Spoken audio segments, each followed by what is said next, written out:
Hello and welcome back to this damnful idealistic crusade. This video is a review of the Kino Lorber Blu-ray release of the 1940 Monogram classic Boris Karloff vehicle, The Ape, which was the last film Karloff made on his Monogram contract and is very much seemingly trying to pattern itself on the Mad Doctor films he had started making at Columbia around this same time period. And this is coming after his 5 Mr. Wong films, which were all directed by the same director, William Nye, who also directs this film, The Ape. But the real sort of notable aspect that would draw most classic horror fans to this film outside of its being a Karloff vehicle is that it was actually written and adapted by Curt Siodmak, famous for, of course, The Wolfman and many other films, including also his screenplay credit on the masterpiece I Walked with a Zombie. So Curt Siodmak is one of the big names of Universal horror, even has his sort of bit of time in the Val Lewton unit, and is one of the biggest names you could possibly have tied to a horror film around this time.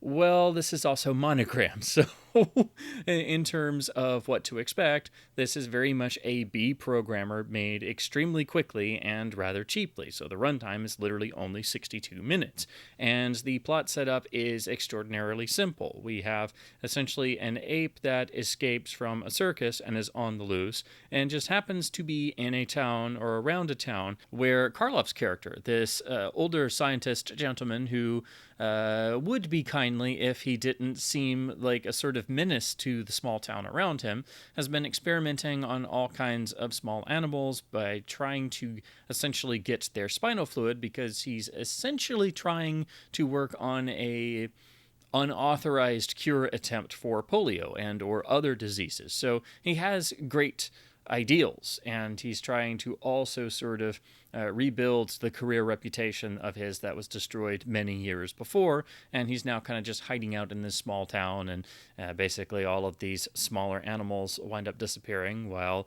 it's also the house that kids like to go by and be kind of spooked and throw rocks at the windows until Karloff appears and they run off scared. But anyway, this ape is on the loose and essentially is killed off, or seemingly, because he breaks into the lab and Karloff manages to have a battle with a giant ape. So you are getting your money's worth in terms of entertainment factor, if you will, although it is very much a man in an ape suit. Although, interestingly, it is the famous Ray Corrigan, otherwise known as Crash Corrigan, from, if you're like me and a serial fan and you love Republic's Undersea Kingdom, where he played the lead. But he was also very famous for his sort of side career, which was playing apes in films, which he would famously do, not just here, but in many other films, and had his own ape suit made that he would bring with him that he wears here in this film. So at least they did try and get the guy most well known for playing apes in films and not just have any random person in an ape suit. But essentially, after this point, then various people around the town start mysteriously dying, ostensibly being killed off by the ape that everyone thinks is still on the loose, and then Karloff's doctor character gets to utilize their spinal fluid for his attempts at curing a local young woman stricken with polio. Now, it seems it is rather obvious where the plot is going, but because this is a Monogram film and they don't really spell anything out, if you're not paying attention or you're seeing the film for the first time, even though when you stop and think about it, it's pretty obvious what is actually going on, it's a Monogram film, so it's obvious, but it's not quite so obvious the first time you see this, because you're just kind of waiting for some more plot details, and you're just not going to get them because this is a Monogram film. But Monogram films do have their own charms, and they have a whole legion of fans. So that's not to say that this film is necessarily bad, or it's obviously just of limited means, and the real factor that makes this worthwhile is Karloff's performance, because this is one of the films that, while it's obviously a lesser film, I mean, you're not going to get around that. This is one of those times where you see Karloff giving his performance, 200,000%, and he carries the whole film. So when he's not on screen, it definitely loses a lot of energy, and he's playing not the Mad Doctor Columbia would try to have him do all the time. He's playing one of his scientist characters who's maybe a little tad bit absent-minded, not quite full on the doddering character you see in Night Key, but he does have the sort of white hair and glasses and facial hair, and so he is playing an older character, but he's very driven by his work, and he has only the greatest of ideals. But of course, when you have Karloff playing what is considered a mad scientist character, you don't want to be anywhere near his operating table, or perhaps be a intended subject to have your spinal fluid extracted, because you will not survive the process. But it's his performance, and especially in the moments where he's giving his treatments to his patient, who is played by Marnie Rickson, who was mostly at Warner Brothers, so she was basically on a loan out here for Monogram, and she talked about her experience some, and how it was basically like, going to the lower end of the scale in terms of production, but that everybody seemed happy in their work. So there was still a great atmosphere, even though it was at Monogram. And she does establish a nice sort of rapport with Karloff on screen, and those moments where his scientist character is trying to coax her into moving her leg and maybe potentially walking for the first time in years since she was taken ill, those are actually well done, because they're just played for the drama of the scene, and those are actually nice and rewarding little dramatic scenes, and you get a number of those, and it at least gives some sort of emotional weight to the ending of the film, which is nicely done. But outside of that, outside of the two lead performances, there's not a whole lot else of note in this film. There are a couple other little sort of side characters in the town. You will see maybe one or two faces of character actors you may recognize. And while it seems like we might get some interesting bits with them, unfortunately none of that is really developed. And of course, again, this is a Monogram film that runs exactly 62 minutes and was shot extraordinarily quickly. So you really shouldn't expect things like full development of side or supporting characters or the world of the film in terms of the small town. So you just get the sort of bare minimum. And if you've seen any Monogram film, you pretty much kind of know what to expect. The real surprise, of course, is realizing that Curt Siodmak actually wrote the screenplay for this film, because you would expect it to be a screenplay that was, several cuts above the usual Monogram fare. At least you would expect from the writer of The Wolfman. There are some interesting, nice little ideas in here, and it is based on, I believe originally this was a stage play that Monogram was adapting, but I think they only took the sort of central conceit about the ape, and that's about it. I think everything else here is pretty much kind of original. So unfortunately, there's not a whole lot of what would be considered original ideas here. It's more this is prime material for Karloff fans, because his performance is so great, and that elevates the whole film around him, because outside of Karloff's performance, and again those nice little dramatic scenes between scientist, would-be potential curer, and patient, who he hopes also doesn't just die, because these are untested treatments. He kind of thinks about that too late after the fact. So this is one of those films you can kind of watch, and if you want to be a bit more amusing, you can kind of think about the obvious plot holes and different things, which kind of makes it a little bit more fun in that sense as well. So this is a film you can come back to many times, and it's of course been issued and reissued dozens of times, or hundreds of times, because it's sort of treated as a public domain title, and it has been bashed about terribly over the years. So its preservation history has been quite poor. Again, the film was directed by William Nye, who had previously directed Karloff in all 5 of his Mr. Wong films, which Kino has just recently released on Blu-ray, and I'd like to check those out. So it very much has the Monogram sort of stamp in this film. Also, something else you'll notice, even though it's got a short runtime, there does seem to be quite a little bit of stock footage. When they go to the circus, it seems like it's entirely made up of footage from pre-existing sources, and the commentaries kind of mention this. And I'm glad they did, because when I was watching this, I was like, this seems like stock footage, and the quality is very much different as well. So it does seem like they padded out the runtime a little bit, and obviously didn't want to pay for staging a circus for a little hour-long B programmer that was made in a very short time.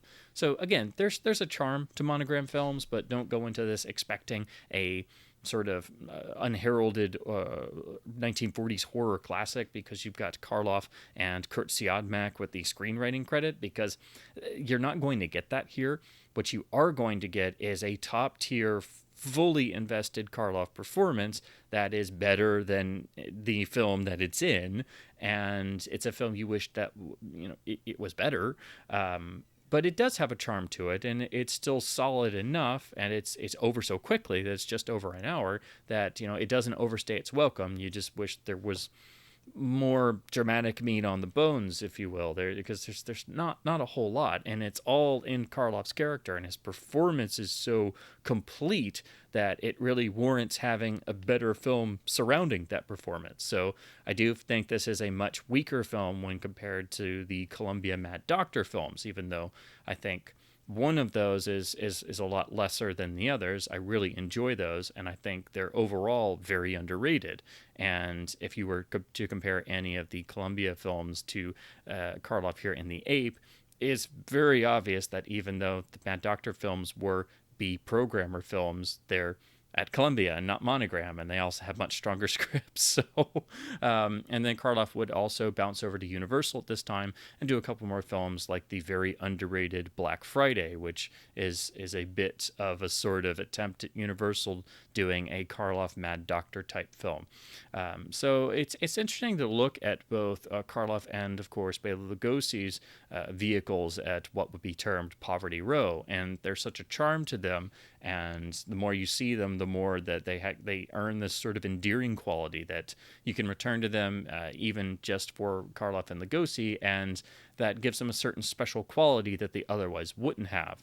And of course, it's also been difficult to do this because they've been stuck in public domain hell for years and years and years. So now that we have some of these getting actual restoration attempts and releases on Blu-ray is really something special to celebrate, because while most people would see, well, why would you care about a 62-minute B film getting a Blu-ray release?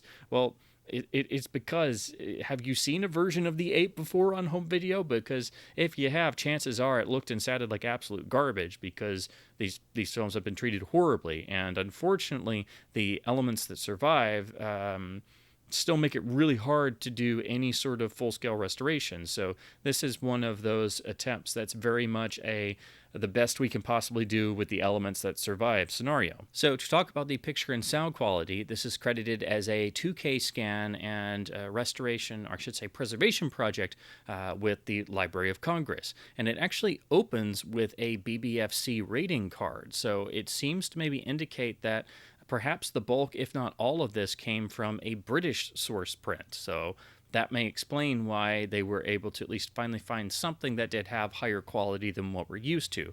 However, you still have to go into this understanding this is a preservation, and this is by no means a full-scale cleanup job. This is a preservation of apparently the best elements they could find. So you're going to see all the problems that can affect an older title like this in this sort of status in terms of condition, right down to actually seeing, the visible rounded frame edges at times. There are, of course, tears, dirt, scratches, frame wobble, some distortion in the audio, some hum in the audio, some pops and ticks that happen occasionally.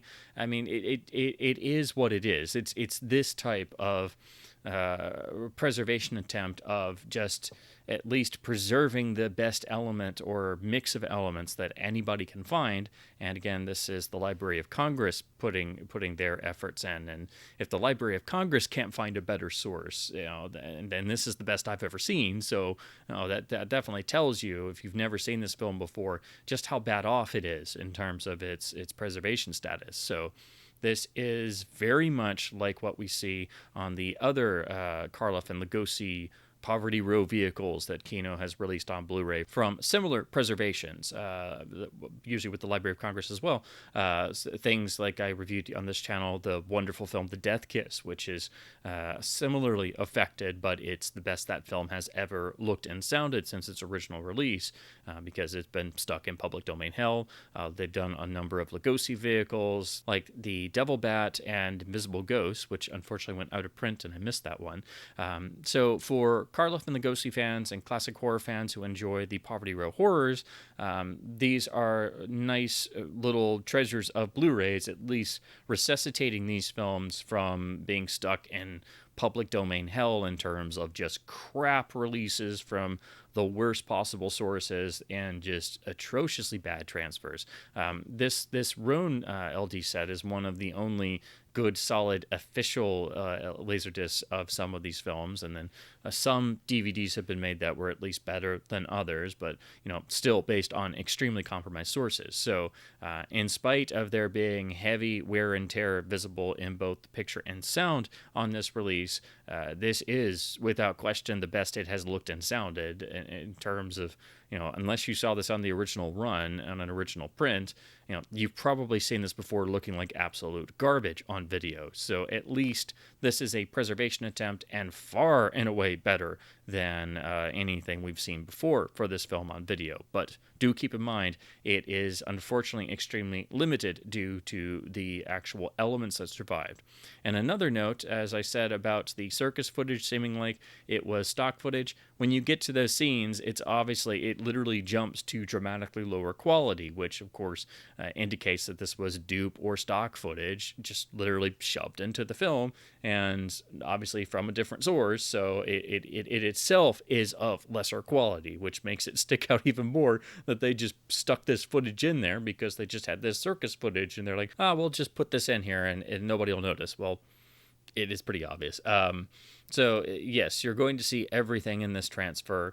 You're going to see visible hairs. You're going to see one or two bits of very minor missing frames. So there's a lot going on here, but don't really be alarmed, because unfortunately this is the best anybody will probably ever be able to do with films like these, unless you have a pristine or better version in terms of a better element turn up somehow. And again, with this having a BBFC card, it does seem like they found an at least higher quality British print source to utilize for this, because this looks far better than any version I've ever seen, which were all seemingly based on various crummy American prints that survived, or probably even 16 millimeter reductions, because the last time I saw this film, it was just... you don't want to see any film looking as bad as some of these have gotten on their crappy public domain releases. So if you're interested in this film at all, or you're a big Karloff fan and you love the films where he really gave an invested performance, or if any of this sounds interesting, this is by far and away the release to own, and really the only physical media release of this film that is of actually sufficient quality to be watched and enjoyed, and you really shouldn't bother with any other version of this film. Now we come to Kino Lorber's Blu-ray, which has pretty nice artwork based on the original poster design, and in their regular sort of style, we have the generic Kino label. But what makes this a special release and adds so much more value to this is we actually have not one, but two excellent commentaries from real classic horror experts. So we have both a Tom Weaver commentary, which of course is, as with pretty much all Tom Weaver tracks, an encyclopedia worth of information crammed into a commentary. And then we also have an excellent commentary from Richard Harlan Smith, who's done tracks on a lot of the Lugosi films that Kino has done. And he also did one for The Death Kiss, which I reviewed. So you certainly get your value for money here, because this is a 62-minute film that's not regarded as being very good, so most people will probably pass over this looking at all of the multitudes of releases that Kino does. But this one, they definitely added more value, because you're not getting just one great must-listen informative commentary, but 2. So it kind of makes up for the film being so short and being sold as a standalone Blu-ray that you actually get the benefit of having 2 absolutely fantastic top-tier commentaries. The only thing I'll mention about Tom Weaver's track, this is something that I know I've noticed once or twice and a lot of other people have commented on. He has a very dry, sarcastic style to his commentaries, which I do enjoy, and I know it's not for everybody, and I do think he is one of the great commentators. However, in some of his more modern tracks like this one, particularly recorded during or at the end of the pandemic and lockdown era, he does make 1 or 2 sarcastic comments about COVID, which are a bit, just kind of like, it's kind of a little off-putting, but that unfortunately does pop up here once or twice. It's very minor, but it is something you'll probably notice if you've heard a lot of his more modern tracks. It's just something I'd seen discussion about online, and I was kind of like, well, I hadn't heard anything like that, and then I listened to the track for the Ape, and it popped up once or twice, and I'm like, okay, all right. But that's just a little side note. We do also get a trailer gallery, but it's really for other assorted Kino releases in both a mixture of standard def and HD. So it's their typical sort of trailer gallery where they include some other sort of semi-related titles or some other Karloff films they've released on Blu-ray. So all in all, I think this is a must-own release if you're a Karloff fan, or if you're a classic horror fan, or especially most of all if you're a big fan of all the Poverty Row films that Karloff and Lugosi did throughout the 1930s and 40s. And if you're a fan of any of that, you'll be very much aware of how badly a lot of these lesser known, lesser discussed films, particularly all the Poverty Row ones, have been treated on video because most of them did fall out of copyright and or were claimed as public domain and have been released countless times or uploaded online in some of the worst quality that you can find, and frequently incomplete and with all kinds of problems. So to have any sort of restorative work done to films like The Ape is pretty major because they've been stuck in such bad shape for so long. So again, even though the quality is still unfortunately very limited and you will see all kinds of defects in the picture and sound transfer, that is simply due to the fact that unfortunately these are the best elements that the Library of Congress could find and try to clean up a little bit. So again, if this is the best the Library of Congress could do, then that should tell you how bad off the elements are for Monogram's 1940 film The Ape, which again, because primarily of Karloff's performance, and I guess maybe you could say a little bit of having Curt Siodmak's input on the screenplay, however much that may have affected the overall story.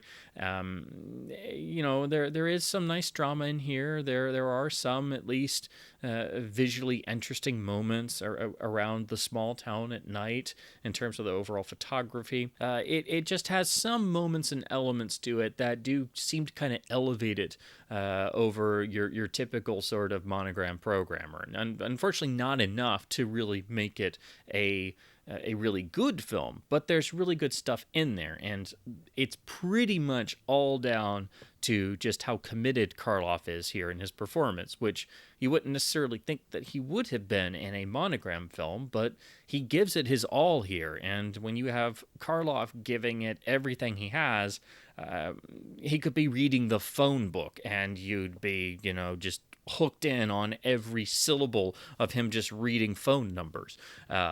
So if you have never seen this film and you're a big Karloff fan, you're in for a real treat, even if the actual film is obviously a Monogram programmer of limited quality. That's how great and fully committed his performance is. So that's the real recommendation here, along with this film finally getting an attempt at a preservation master that is far better than how this film has been treated before. It is miles ahead of any version that has existed on video, but unfortunately the quality is still quite limited. And if that were not enough, you do get the addition of 2 excellent must-listen commentaries from horror experts that will basically fill in every last detail about the production of this film that they could glean from the history of Monogram and Karloff's career. So you really do get a lot of value for money here, because it's not just a short Monogram program or horror film that's a Karloff vehicle, but you're getting not 1 but 2 outstanding commentaries that also don't cover the same ground. They make sure to, cover material and get as much information as they can in there without repeating a lot. So if you listen to the Tom Weaver track, then you go to the Richard Harlan Smith track, and he makes sure to not cover the same ground. So you're essentially getting not 62 minutes, but 186 minutes worth of material, because basically 62 times 3 with the 2 commentaries. So you're basically getting a Kino release that doesn't have 62 minutes of material, but over 3 hours of material because of the 2 commentaries, not to mention their little trailer gallery. So this is definitely a better value than you might realize, and the commentaries are must listen. So I think this is another of the really important Kino discs that probably kind of flies under the radar a little bit. So if you're a Karloff or classic horror fan, and especially the next time one of the Kino sales rolls around and you're looking for another title that might be interesting or important that nobody else has released, because again, this restoration is only available on this Kino disc, and it's the best that's ever been for this film. I would highly recommend picking up 1940's The Ape from Monogram on the Kino Lorber release. So those are my thoughts on The Ape and the Blu-ray release that Kino put together. I think it's another of their really solid must-own titles for Karloff and Lugosi fans that does at least sort of rescue some of these titles from public domain hell, because they were Poverty Row films that have been subjected to horrible preservation and atrocious video releases for decades now. So to have them get any sort of love and attention is really surprising, and should be supported by all classic horror fans. So hopefully we can maybe get some more of these films similar treatment. So as always, I hope my babblings about films, classic horror, even Poverty Row horrors, and physical media has been at least somewhat fun and informative. If you've seen The Ape or seen this Kino disc and looked at the Library of Congress restoration, I'd love to hear your thoughts in the comments below. And as always, please do keep supporting both studio and boutique labels by buying films on disc to help keep both physical media and film culture alive. And thank you ever so much for watching. I don't have an ape suit because unfortunately mine rotted.